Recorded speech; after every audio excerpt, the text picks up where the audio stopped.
Hello guys, welcome to this channel. जैसा कि video के थंबनेल से आपको पता चल ही गया होगा, तो वीडियो को शुरू करते हैं बिना किसी टाइम वेस्ट के। ये मेरे बारे में कुछ इन्फॉर्मेशन है, आप इसे देख सकते हैं पॉज करके कि मैंने 2022 से तैयारी स्टार्ट की थी और किस एग्ज़ाम में कितना कितना और अदर एग्ज़ाम्स के बारे में भी है। तो जो इस वीडियो का मेन पार्ट है उस पर आते हैं। तो वीडियो को शुरू करने से पहले मैं आपको ये बता दूँ कि मेरा CGL मेंस में 127 मार्क्स थे। ये मेरा पूरा स्कोर कार्ड है। मेरे 311 टोटल मार्क्स थे और कंप्यूटर में 10 थे। ये देख ही रहूँगा आप, जिसकी वजह से मेरा सिलेक्शन नहीं हो पाया। स्टिल चलो आगे बढ़ते हैं, फालतू टॉपिक पे बात नहीं करते। अब जो हुआ हुआ, नहीं हुआ नहीं हुआ।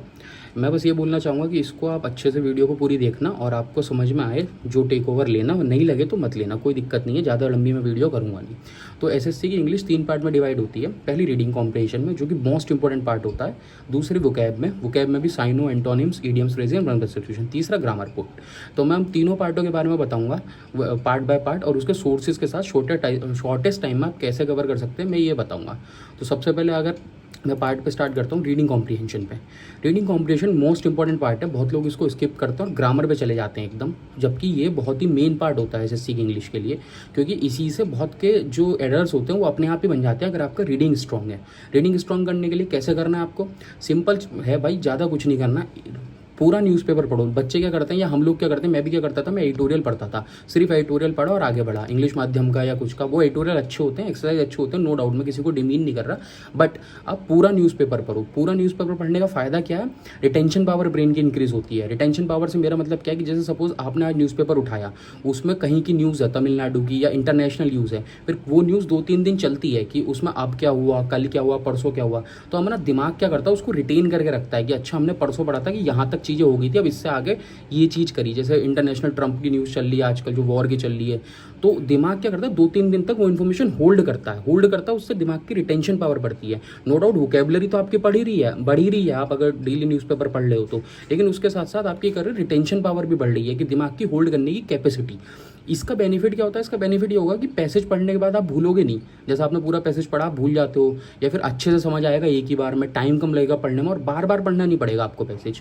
आपको अगर मान लो एक बार पैसेज पढ़ लिया और आपको कोई क्वेश्चन दिख भी नहीं रहा ना, तो आपको एकदम पता होगा, आपके दिमाग इतना कैपेबल हो चुका होगा, आप डायरेक्ट उसी जगह पे जाओगे जहाँ पे वो चीज़ होगी, आपको पूरा ढूंढना नहीं पड़ेगा। ये सब चीज़ें इंक्रीज होती है रीडिंग कॉम्प्रिहेंशन से।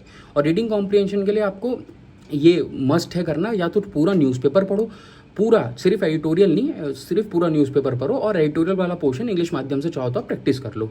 या फिर अगर कोई न्यूज़पेपर नहीं पढ़ सकता, जिसको टफ लगता है, तो भाई कोई भी नोवेल उठा लो। अब ये मत पूछना कौन सी नोवेल उठाऊं, भाई जो भी तुम्हें पसंद है। अगर तुम्हें कोई स्पोर्ट्स पसंद है, क्रिकेट, फुटबॉल, बास्केटबॉल, कुछ भी, उसका बायोग्राफी है उसके बारे में उठा लो। फिक्शन उठा लो, कोई भी माइथोलॉजी, हिंदू गॉड वगैरह। मैं जैसा द हिडन हिंदू है, मैं ये पढ़ना प्रेफर करता हूँ। या फिर कोई लव स्टोरी उठा लो, हिस्ट्री की ऑटोबायोग्राफी उठा लो, कुछ भी उठा लो, जो भी तुम्हें करना है। बेसिकली हमें बढ़ानी है दिमाग की रिटेंशन पावर, वो इंक्रीज होगी। डेली हम पढ़ेंगे। जैसे नोवेल में भी आज मैंने कुछ पढ़ा, आज एक कैरेक्टर इंट्रोड्यूस हुआ, एक बंदे के बारे में बताया, और 4 दिन बाद जब मैं वही नोवेल पढ़ रहा हूँ आगे को, तो 4 दिन बाद उसी बंदे से रिलेटेड कुछ चीज़ आई, तो मुझे वो याद रहेगा कि अच्छा ये बंदा मैंने पढ़ा था। तो मेरे दिमाग की कैपेसिटी बढ़ रही है होल्ड करने की। जो मैंने 4 दिन पहले पढ़ी थी वही चीज़ मेरे को अब आगे हेल्पफुल, मतलब आगे आ रही है, तो मुझे याद हो रही है, तो वो दिमाग मेरा पकड़ पा रहा है उस चीज़ को। यही चीज़ पैसेज में काम आती है और एरर्स में भी काम आती है। जब आप रीडिंग करोगे रोज, तो आपकी इंग्लिश थोड़ी इंप्रूव होगी, तो आपको पता होगा, इतना पता होगा कि ये चीज़ गलत लिखी है। आप एग्जैक्ट ना बता पाओ कि हाँ भाई ये चीज़ क्या आएगा इसके रिप्लेसमेंट में, पर आपको 100% इतना जरूर पता होगा कि ये चीज़ गलत लिखी है। इसके लिए मैं बता रहा हूँ रीडिंग बहुत इंपॉर्टेंट है, और कैसे करनी है वो मैंने बता दिया। पूरा न्यूज़पेपर पढ़ो, 30 मिनट लगे, 40 मिनट लगे, फ़र्क नहीं पड़ता भाई। ये इसको तुम कोर्स का पार्ट मानो। ग्रामर का जैसे एक सिलेबस होता है ना, वैसे ही इसको सिलेबस की तरह रहो, और रेडी का न्यूज़पेपर पढ़ो। आज हो सकता है 1 घंटा लगे, 1.5 घंटा लगे, कल को 30 मिनट लगेंगे, कल को 25 मिनट लगेंगे। मैं आज भी पढ़ता हूँ, मेरे को 20-22 मिनट लगते हैं, 25 मिनट लगते हैं, और कोई भी न्यूज़ में डिटेल में पढ़ने लग जाता हूँ, जो भी मुझे इंटरनेशनल न्यूज़ या कुछ भी होती है। और करंट अफेयर्स के लिए तो हेल्पफुल मिलेगा ही। तो ये मस्ट है करना, ये जरूर करो, ये कुछ करो। मैं लिख के देता हूँ, 15 दिन में आपकी रीडिंग इंप्रूवमेंट हो जाएगी इसी पोर्शन से, इसी स्टेप से, और आपको बहुत हेल्पफुल मिलेगी। ये जरूर करना। और उसके बाद इसमें बहुत हेल्पफुल मिलेगी, मेरे को हेल्प करी है। मेरे ऐसी यहाँ पे पैसेज ऑल करेक्ट ऐसे ही नहीं हुआ, मैं यही करता था, इसी वजह से ऑल करेक्ट हुआ। मैंने कोई ऐसे अलग से पैसेज की बहुत ज़्यादा प्रैक्टिस नहीं करी, सिर्फ डेली मार्क्स लगाए जो मैं लगाता था। आप ये करके देखो, नहीं हो तो बताना। अब मैं सेकंड पोर्शन पर आता हूँ। आई होप मैंने एक्सप्लेन कर दिया होगा। कुछ हो तो मेरे को नीचे कमेंट्स में बता देना। सेकंड पोर्शन वोकैब के लिए मैं लिख के देता हूँ आपको। जस्ट जो मैं बोलता हूँ सिर्फ वो करो, 15 से 20 दिन। सिर्फ हाईली रिकमेंडेड है, क्योंकि मैं ट्राई कर चुका हूँ दुनिया भर के वोकैब पढ़ के, PYQ WYQ करके। ये मेरे को बहुत ज़्यादा हाईली रिलेटेबल है। PYQ नो डाउट रिलेटेबल नहीं है, बट ये बहुत ज़्यादा है। क्या डेली एक लेक्चर है, निमिषा बंसल मैम एडिटोरियल, उनका लेक्चर आता है जी वोकैब का, वो डेली का एक लेक्चर स्टार्ट कर दो साइनो एंटोनिम्स के लिए, और उसके साथ अपना ब्लैक बुक या कोई भी PYQ PDF समअप कर लो, जिसमें से सिर्फ आपको idiom phrases, one word substitution पढ़ने हैं शुरू के 20 दिन तक। उसके बाद आप कुछ करना वहाँ से, सिनोनिम एंटोनिम बिल्कुल मत पढ़ो ब्लैक बुक से या किसी भी PDF से, जो भी आप PYQ यूज़ कर रहे हो, सिर्फ ये पढ़ो वन वर्ड सब्स्टिट्यूशन और idiom phrases. Nimisha Bansal ma'am का एक लेक्चर आता है डेली, एक वो सुबह एडिटोरियल कराती हैं, 1 घंटे का होता है, उसे सिर्फ वोकैब पार्ट तक करना है, जहाँ तक वोकैब वो कराती है। जब वो एडिटोरियल कराना स्टार्ट कर दो उसको छोड़ दो, वो सिर्फ अपना न्यूज़पेपर रीडिंग करो, वो वहाँ से कवर हो जाएगा। डेली ये करो। मैम क्या करती है, मैम जैसे परमार से GK के बार बार क्वेश्चन आते तो पूरा रिपीट करा देते हैं ना पीछे की चीज़ें, ऐसी मैम वोकैब में रिपीट कराती हैं। जैसे कोई वर्ड आया उसके 100 सिनोनिम्स करा दिया, 150 सिनोनिम्स करा दिया। आप खुद से बैठोगे तो तुम एक दिन में 100 वर्ड्स पढ़ पाओगे, 200 वर्ड पढ़ पाओगे। मैम उसको बार बार रिपीट करा के इतना दिमाग में कर देती हैं कि आप दिमाग में छप जाती हैं चीज़ें आराम से। और ये आपको मिलेगा, अगर मैं बताऊं तो सॉरी, ये आप गूगल पर डालोगे निमिषा बंसल मैम, आ जाएगा। जैसे यहाँ पे ये डालोगे ना निमिषा बंसल मैम एडिटोरियल, तो ये देख लो, ये पहले ही लेक्चर आ रहा है, 11 घंटे पहले कराया हुआ है। ये डेली कराती है मैम, डेली उठाओ इसको और डेली देखो। और ये देखना कहाँ तक है वही मैं तुम्हें बता चुका हूँ, 30 मिनट तक देखना है, जहाँ तक मैम वो करा रही हैं एडिटोरियल से पहले सेशन तक। ये 30 मिनट में सब खत्म हो जाता है, 25 मिनट का लेक्चर में, उसके बाद एडिटोरियल स्टार्ट होता है। तो हमें यहीं तक देखना है। बीच में मैम क्या करती है, जैसे मैं दिखाई रहा हूँ, बहुत सिनोनिम्स कराएंगे। जैसे एनॉर्बिटी आ गया, एनॉर्बिटी का मतलब क्या होता है, बहुत ख़राब चीज़। अब इसके सिनोनिम्स भी कराएंगी बहुत अच्छे से, पता नहीं कितने, जैसे ये करा रही हैं, लिख रही हैं, इक्विटी, एक्सॉर्नस, हॉनेस्टी, प्रोबेबिलिटी, ये सब हर एक वर्ड का कराती है। और ये हाईली रिकमेंडेड चीज़ है। आप सिर्फ 20 दिन तक ट्राई करो, मैं लिख के देता हूँ। आपका ना इंक्रीज़ हो जाए मार्क्स तो मेरे वोकैब बहुत इंप्रूव हो जाए तो मेरा नाम बदल देना, या फिर कमेंट सेक्शन में आके चीज़ें लिख देना। और इसके साथ साथ समाप्त कर दो one word substitution, idiom phrases black book से। और ब्लैक बुक से भी मैं आपको दिखा दूँ, ये ब्लैक बुक है, आपको क्या पढ़ना है। कि लोग कुछ भी पढ़ने लग जाते हैं कि भाई आप इंडेक्स खोलोगे ना ब्लैक बुक का, तो ये ब्लैक बुक का इंडेक्स है। जैसे वन वर्ड सब्स्टिट्यूशन में आपको क्या पढ़ना है, ये A1 A2 और सेम मीडियम फ्रेजेस में B1 B2, ये 2 पार्ट पढ़ने हैं आपको, हर कुछ नहीं पढ़ना। पहले 200 से स्टार्ट करो, ये बहुत रिपीटेड वाले होते हैं, इसी में सेम 200 ईडियम फ्रेजेस। उसके बाद all one word substitution. Daily की जितनी आपकी कैपेसिटी है, 50 पढ़ना, 100 पढ़ना, वो आपके ऊपर है।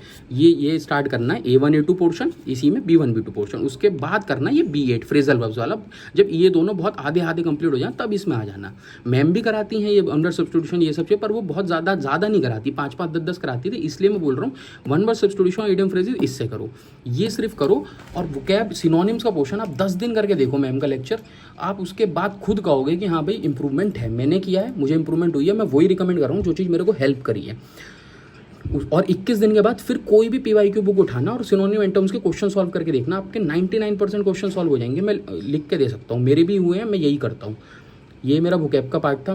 और कुछ डाउट हो तो इसके लिए भी कमेंट्स कर देना। सेकंड चीज़ ये है ग्रामर। ग्रामर बहुत वास्ट है, नो डाउट बहुत वास्ट है, लेकिन हम क्या करते हैं, हम इस 0 से स्टार्ट कर देते हैं, नाउन, प्रोनाउन, वर्ब वगैरह सब। ऐसा नहीं करना, हमें सबसे पहले वो टॉपिक टारगेट करने जो मोस्ट जहाँ से क्वेश्चन ज़्यादा बनते हैं और जिनकी एक दूसरे से कनेक्टिविटी भी बहुत कम है।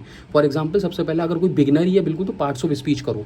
जो भी पार्ट्स ऑफ स्पीच, जैसा आपको पता ही है, parts of speech, noun, pronoun, adverb, adjective, ये सब, ये बेसिक ग्रामर के पार्ट्स ऑफ स्पीच लर्न करो क्या होते हैं। उसके बाद टेंसेस पे आओ, present perfect, present, past, future, उसके कितने टाइप होते हैं, कौन सा, ताकि आप सेंटेंस पढ़ के ये बता पाओ ये कौन से टेंस में लिखा है, इसको पढ़ो। उसके बाद डायरेक्ट इनडायरेक्ट पाओ, क्योंकि वो टेंसेस से रिलेटेड है, क्योंकि इसमें टेंसेस बदलने होते हैं। उसके बाद एक्टिव पैसिव पे आओ।